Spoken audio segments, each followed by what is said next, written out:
wadi ikasemekana ya kwamba kunaye mtu mmoja, lakini huyu mtu mmoja ni kilema. Akauko Lodebari, akaagiza ya kwamba huyu mtu mmoja aende atafutwe, ndiye akuje mfalme aweze kumliwadi. Nawe siku ya leo mimi na wewe, Yesu Kristo anauliza, katika huu wokovu kuko na mtu mmoja anaweza liwadi. Yaweza kuwa umemtafuta Mungu usiku na mchana na haukumuona.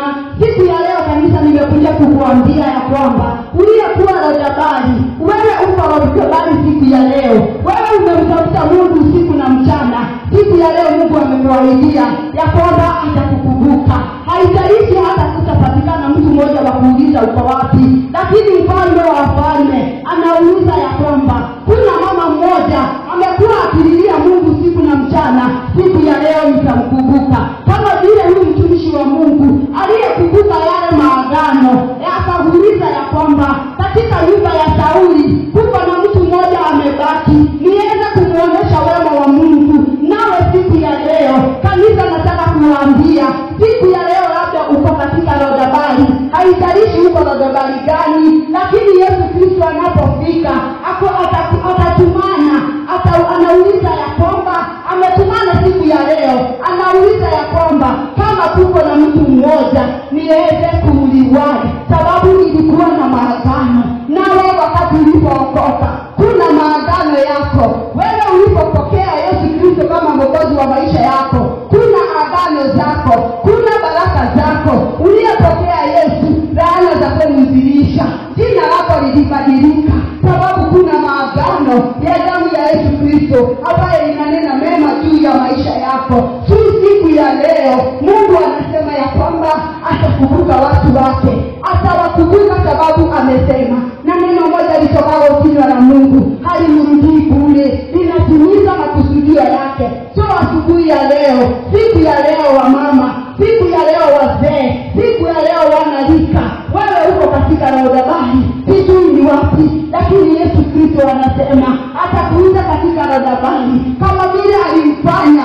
mtumishi wa Mungu. Akaweza kukumbuka yale maagano walioagana, akaweza kukumbuka yale maagano walioagana. Akauliza ya kwamba kuna mmoja amebaki, niweze kumuonesha utukufu wa Bwana, niweze kumuonesha vile Mungu anavyopenda.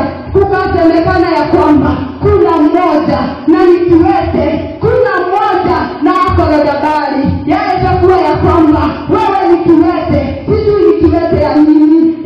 Haimaanishi lazima uwe kiwete ya mwili. Yaweza kuwa kukosa kwako ni kiwete, kukosa kusoma ni kiwete. Haijalishi ni nini, haijalishi kwani kunasemekana nini, haijalishi kwani kuna yani haijalishi wewe ni wa kabila gani, haijalishi wewe umetoka wapi, lakini Yesu Kristo anasema ya leo ya kwamba maagano atakukumbuka kama vile alifanya Mefiboshethi akakumbukwa. Sababu kwa nini alikumbukwa? Sababu huyu mtoto hata kama alikuwa kiwete, alikuwa na damu ya ufalme ndani yake, alikuwa amezaliwa na mtoto wa ufalme. Na sababu mimi na wewe tumeokolewa, so tuna ile damu ya ufalme, tuna ile damu ya Yesu ambayo inanena mema. Haijalishi Lodebari ni wapi ulipo siku ya leo, na sababu kuna maagano ya damu ya Yesu Kristo msalabani, utakumbukwa, sababu wewe ni mwana wa ufalme. Wewe unaitanishwa na Yesu, na aliyeitanishwa na Yesu ana uzima, aliyeitanishwa na Yesu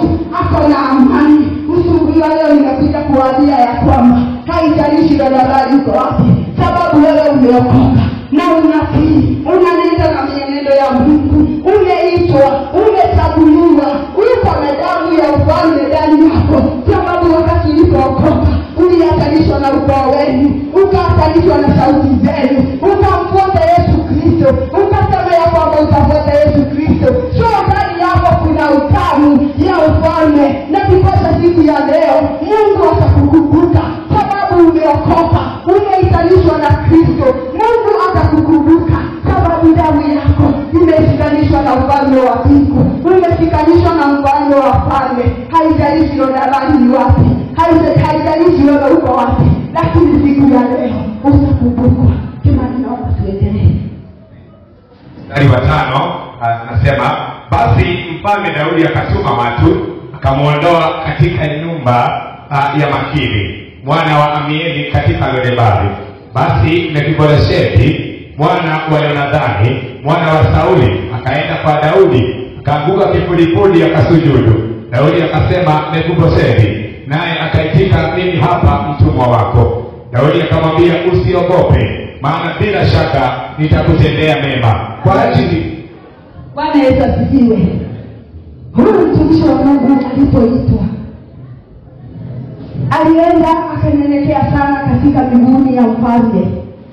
Mfalme naye akamuuliza ya kwamba, akamwambia ya kwamba, usiogope, nami nitakuonyesha wema wa Mungu.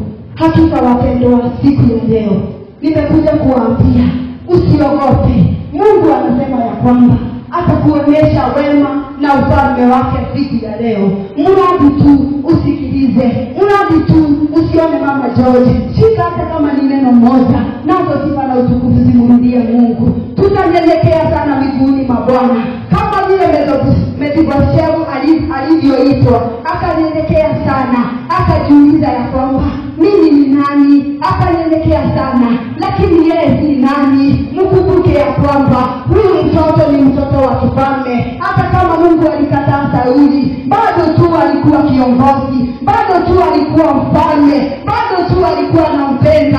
Hata kama njia zake zilienda vibaya, ilikuwa makusudio ya Mungu ndio Daudi apate kuwa mfalme. Mungu yeyote anafanya katika maisha yako, iwe zuri iwe baya, ina makusudio yake kwa sifa na utukufu wa jina lake. Sio kimani, naomba tuendelee. Daudi akamwambia, usiogope, maana bila shaka nitakutendea mema kwa ajili ya Yonadhani baba yako. Mimi nitakurudishia mashamba yote ya Sauli baba yako, nawe utakula chakula mezani pangu daima. Akasujudu akasema, mimi mtumwa wako ni nini hata ukamwangalia mbwa mfu kama mimi? Ndipo mfalme akamuita Siba mtumwa wa Sauli, akamwambia, mali yote yaliyokuwa ya Sauli na ya nyumba yake nimempa Bwana wa bwana wako. Haleluya. Bwana Yesu iwe. Amen. Wakati huu Simba alipoulizwa huyu mtumishi wa Mungu, alimleta ikafika mahali mfalme Daudi akataka kuonesha wema katika Mefibosheti.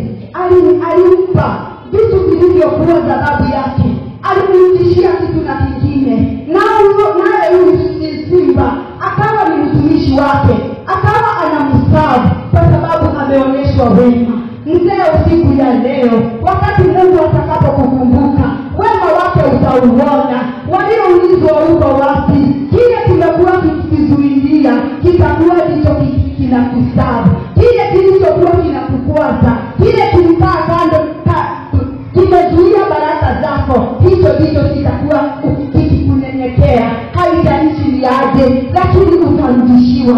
Wakati ulipookoka utarudishiwa kile ulitupa, sababu neno la Mungu mahali linasema kiliwaliwa na nje na madumandu, Mungu anakuja na kurudisha kitu na kingine. So haijalishi, yaweza kuwa ulipitia katika hali ngumu, ukajiingiza kwa mambo yasiyofaa, ukakunywa madawa ya kulevya, miaka ikasonga, lakini katika kutembea kwako ukajigundua, ukaokoka. Usijali kitu na kingine kinarudishwa, usijali ufalme wa baba wako, bali bado unakugojelea. Si neno la Mungu linasema siku moja kwa Mungu, siku moja ni kama siku maelfu. Usijali umechelewa aje, usijali ni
wewe ni wewe, nawe utasema hakika ni mimi, sababu Mungu ndiye amenikumbuka.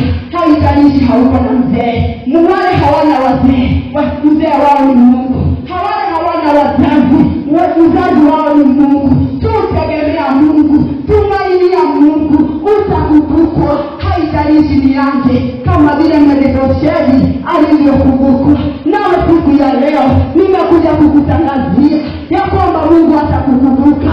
Jehova Gai atakukumbuka, Elohim atakukumbuka, na wakati atakapokukumbuka utakula meza ya ufalme. Waona miaka imesonga, lakini mtazamo wa mwanadamu si mtazamo wa Mungu. Kila watu wanasema si hivyo Mungu anasema.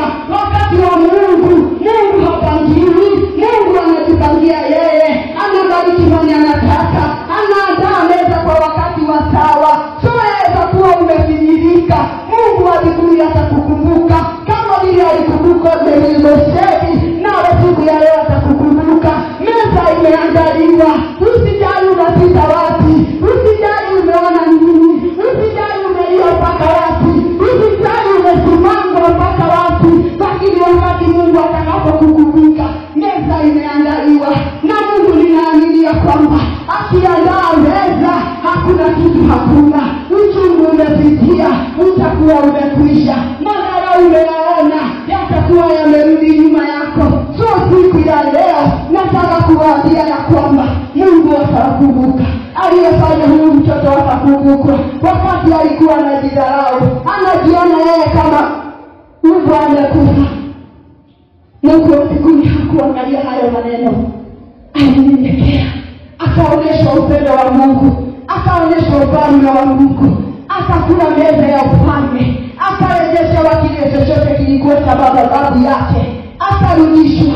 Aliyekuwa katika takataka akapelekwa meza ya kifalme. Aliyekuwa hanaonekana hafai, aliyeulizwa hapo wapi, ikasemekana ni kamoja tu na nikiwete. Siku ya leo yaweza kuwa wamekuwa wakiulizana ya kwamba kama unaabudu Mungu nani, unakuja katika kufunga na kuomba, unaenda katika prayer center na wao kile unaomba, unakuja katika ushirika, umeokoka sana, unajipeana mbele za Mungu, unajimwaga mbele za Mungu, unaulizana ya kwamba hii maombi kwani hatuoni ikifanya kazi. Lakini Mungu wa wafalme wakati wake wa kukuandalia meza akimuandaa, hakika utasema ya kwamba amerudishiwa. Anakula meza moja na wafalme, ya kwamba amekumbukwa, ya kwamba Mungu akiweka sifa ndani yako hautaiba peke yako. Kile unakuwa ukingojea Mungu mbinguni akikufa, akikuatetea wewe, hautaiba peke yako. Kama umekuwa ukingojea gari, hakika hautaiba peke yako. Tutasema fulani amepata gari, hiyo ni sifa ya sifa. Ukipewa mume kama unangojea mume, tutasema hakika Mungu anampa mume.